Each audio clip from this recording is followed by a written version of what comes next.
बिस्मिल्लाहिर्रहमानिर्रहीम, अस्सलाम वालेकुम। Welcome to surprise with test YouTube channel. क्या हाल है आप सबके? मेरी दुआ है कि अल्लाह ताला आप सबको अपने हिफ्ज़-ओ अमान में रखे, आमीन।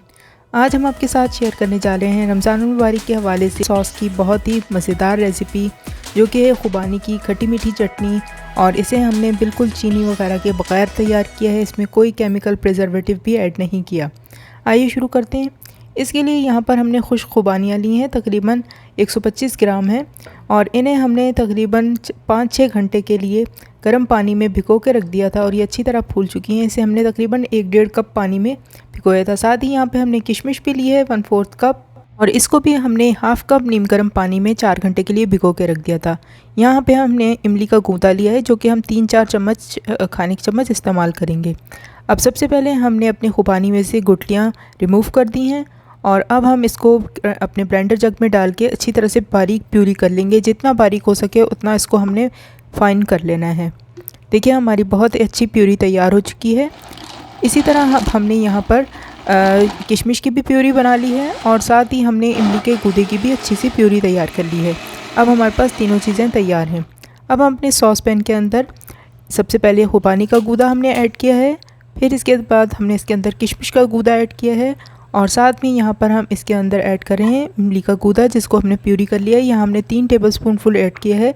आपको जितनी खट्टी या मीठी चटनी पसंद हो उसके हिसाब से आप इमली का गूदा ऐड कर लीजिएगा। अब हम लो फ्लेम के ऊपर उस वक्त तक इसे पकाएंगे जब तक कि ये थिक होना शुरू हो जाए।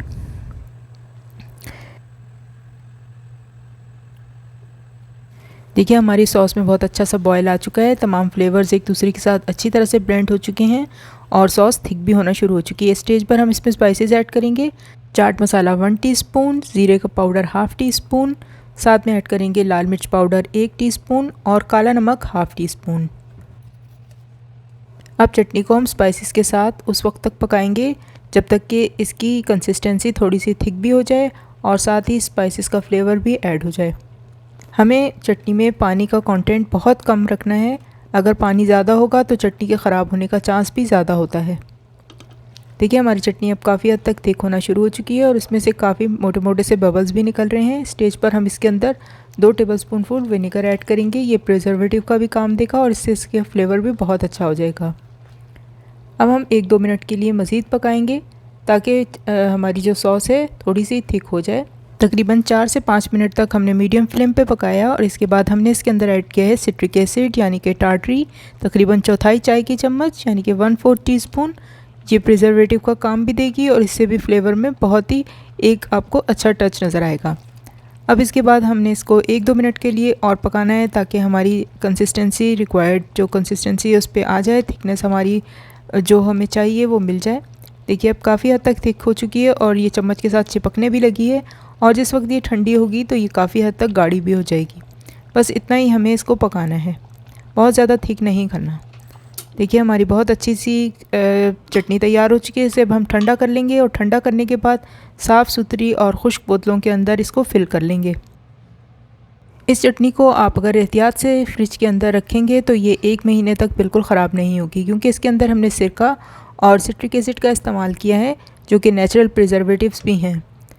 ये चटनी बहुत ही जायकेदार तैयार होती है। इसमें चीनी का इस्तेमाल बिल्कुल नहीं किया गया, इसलिए ये शुगर पेशेंट्स के लिए बिल्कुल सेफ़ है और ये वेट वॉचर्स के लिए भी बहुत ही आइडियल है। रमज़ान मुबारक के महीने में आप इसको समोसों, पकौड़ों, रोल्स, चाट और मुख्तलिफ़ चीज़ों के साथ इस्तेमाल कर सकते हैं। फ्रूट चाट में भी ये बहुत ही मज़े की लगती है। हम इंशाल्लाह आपके साथ बहुत सी ऐसी रेसिपीज़ शेयर करने वाले हैं जो शुगर पेशेंट्स और वेट वॉचर्स के लिए बहुत आइडियल हैं। इंशाल्लाह आपके साथ हमने एक पूरी सीरीज़ भी शेयर करनी है जिसमें ड्रिंक्स भी शामिल होंगे और दूसरे स्नैक्स भी शामिल होंगे जो कि वेट वॉचर्स और शुगर पेशेंट्स के लिए आइडियल हैं। आपके जहन में भी अगर कोई आइडिया है तो हमें उससे ज़रूर आगाह कीजिएगा। कमेंट बॉक्स में अपने फ़ीडबैक भी ज़रूर दीजिएगा। उम्मीद है कि आज की रेसिपी आपको पसंद आई होगी। इस खट्टी मीठी चटनी को ज़रूर एंजॉय कीजिएगा और जिस वक्त इफ्तार में आप इसे खाएंगे तो हमें दुआओं में ज़रूर याद रखिएगा।